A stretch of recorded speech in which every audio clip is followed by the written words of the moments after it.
An artifact to make the mouth water. How many of you have memories, favorite memories, of wishing for a special treasure from a catalog? Y'all remember waiting on something to arrive?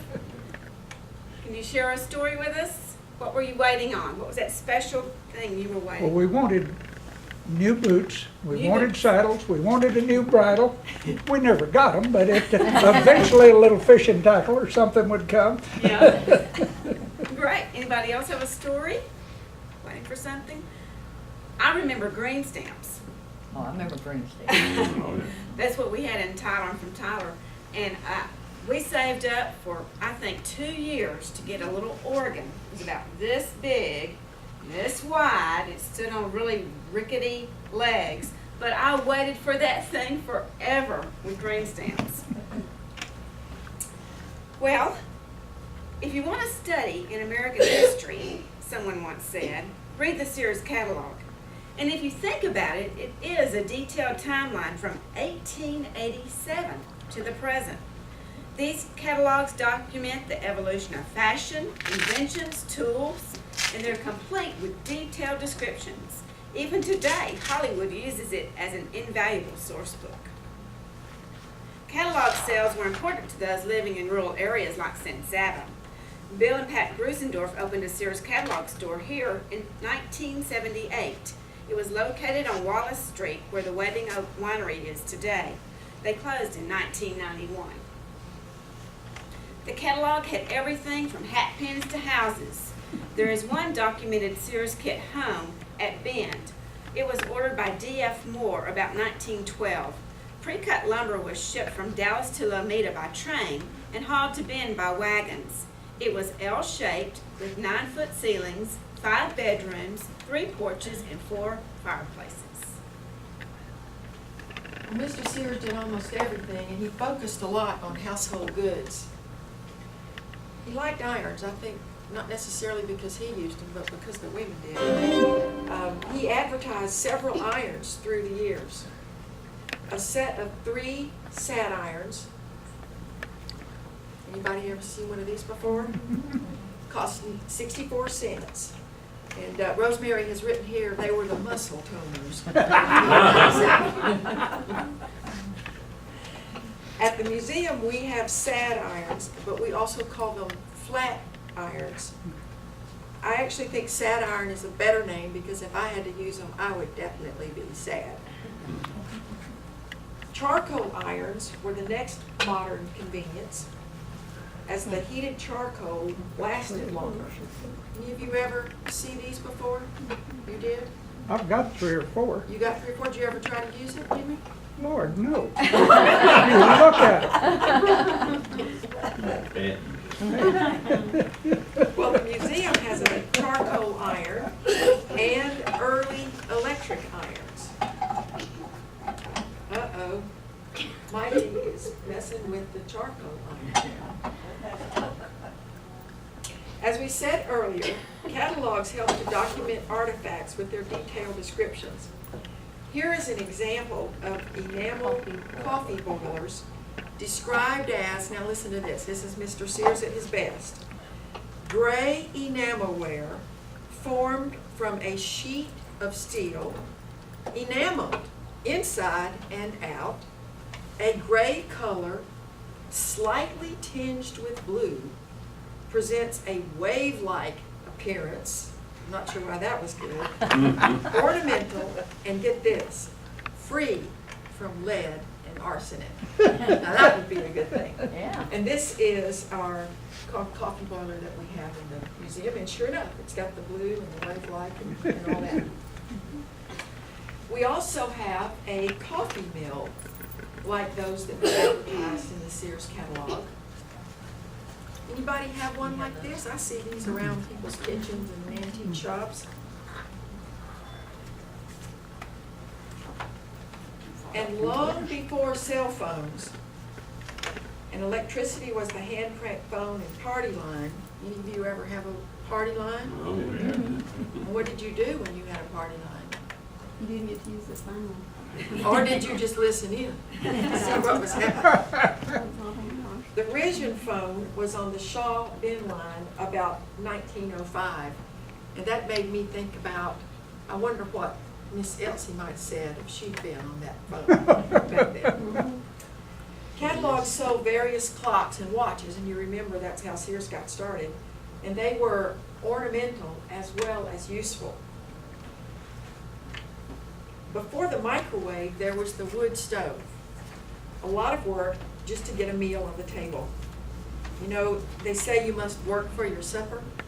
Well, these ladies that used to cook on wood stoves certainly had to do that. In the 1905 catalog, there were 30 pages devoted to stoves and ranges. And you know, sometimes Don and I'll talk about how the modern world is, how there's so much to choose from, and we're just overloaded with all this information. Well, I'm not sure that's as new a thing as we think it is, because this catalog, I mean, for me, was a lot of information. The museum has 2 wood stoves, and how many of you been to the newly remodeled museum? Well, you know, we've got it set up now so that you can actually kind of have a context for the artifacts. And from icebox to refrigeration, the Dalton family owned this icebox. Did any of you ever have one like this? So, you've got one, still got one. You poured water on the top. It flows through the copper tubing under the ice to the faucet on the front.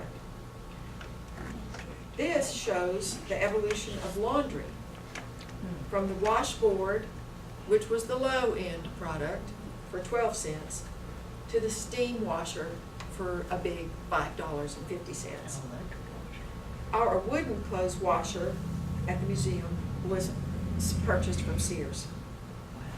Rug sweepers were a popular catalog for the homemaker. Those look pretty jazzy, don't they? They were designed with spring dumping devices, opening one pan at a time. Our sweeper at the museum is wooden and was used until 1952. Remember when sewing machines were a common element of the household? The museum has a Minnesota, the brand name used by Sears, and we also have a Singer. How many of you have a machine like this still? It was your mother's or your grandmother's? With inventions such as the automobile, motion picture, and radio, people demanded imitations of what was worn by the movie stars. Ready to wear became universal, our dreams ever changing. High button shoes were the fashion in 1897, and a button hook was required to put them on. Glad I don't have to use one. Did you know that there was a World Hat Pin War in 1913? Women in Berlin were subject to a fine of $15 if they decorated their military with prongs that endanger life and limb. There were ordinances in London, Paris, New York, and New Orleans to either not wear them or to use prong protectors. But the ladies just smiled sweetly at the cop who was warning them about these devices and went on doing what we do best, ignoring the gentleman. The war came to a close with the next fashion in hairdos. Can you guess what that was? After the women had their hair all up, what was the next fashion? What would make it come to an end, Miss Janice? The bob, right. And I love this description. You'll never guess it came from a man. The typical hat of the period was no mere snip of felt decorated with a simple buckle, but an intricate, high-piled confusion of feathers, wings, flowers, fruits, straw, and lace. We have a nice collection of hat pins at the museum. And as you might guess, all of these 1897 undergarments were made of cotton. How did they survive without elastic?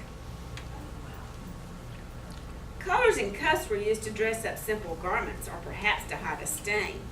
In the upper left corner, the new bolero front is advertised as the latest, the swellest, and the most stylish of the year. We have a large collection of collars and cuffs at the museum. Baby clothes of the day sold in the catalog were long cambric slips, flannelette sacks with pinked edges, hand crocheted booties, honeycomb bibs, infant headwear, white lawn and embroidery bonnets and caps.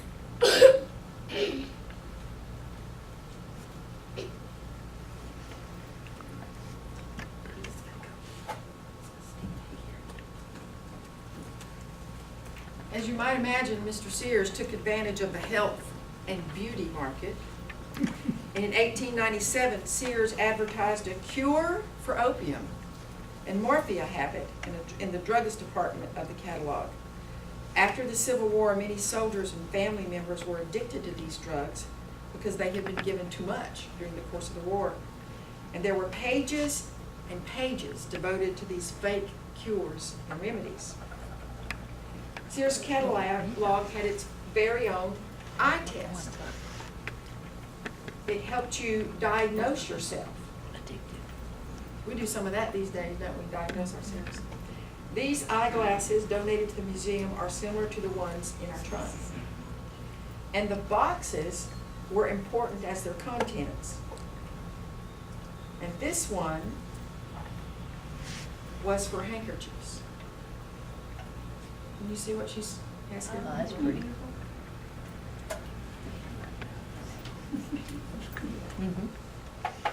By 1910, Sears advertised 5 motor cars.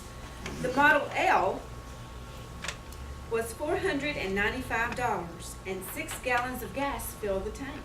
Have y'all ever heard of a Model L? I hadn't.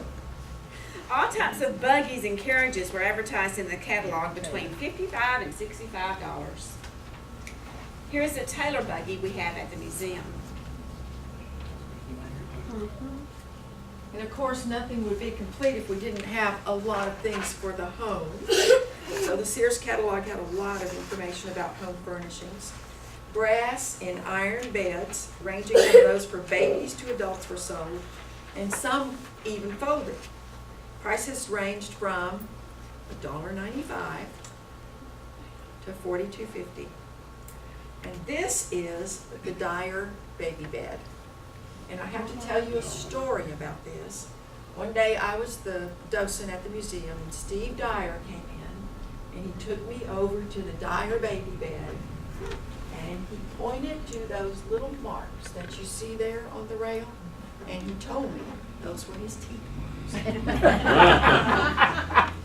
In 1897, a bedroom suite included a solid oak bed, a square dresser, and a washstand.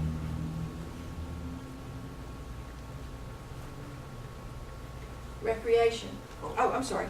Can you see the hat pins and the handkerchief box on this Yeah. dresser? Remember the one Mikey showed you? Recreation. Did you know that in 1905 the country had more pianos and organs than bathtubs? Music was very important. Sears advertised 15 organs, 4 pianos, 19 violins, and 25 harmonicas. 16 pages of books were advertised, including 75 kinds of Bibles. Pictured in the catalog are several musical instruments. Popular were the autoharp, the zither, that's a good Scrabble word, and the dulcimer. At the museum, we have a ukulele, and it combines 2 sets of strings. Photography became a recreational hobby. Sears sold a variety of cameras. Our camera is an Eastman Kodak. About 1913 is when it was used. And Kodaking was popular. It was a popular sport in the early 1900s. The earliest picture shows in San Saba were called magic lantern shows. They were the forerunner of moving pictures. The Grumbles brothers advertised a phonograph and magic lantern show in Pecan Grove in 1904. Admission was 15 cents for adults, 10 cents for children under 12, and babies got in free. Stereoscopes were popular from about 1905 to 1915. They could be used by a child or adult and brought the excitement of the outside world to the parlor. Cards depicted the St. Louis expedition, American battleships, the life of Christ, humorous scenes, scenery of Europe, and such as the ancient ruins. Here's our stereoscope, and we have it here for you to look at today, and some cards. It's really neat to look through. Be sure you look through it before you leave. It's a very popular item at the museum. Everyone enjoys it. Now we've told you our Sears stories. We would love to hear yours. Anyone remember another story while you were watching or listening to this today? Okay. Well, we have a game for the children.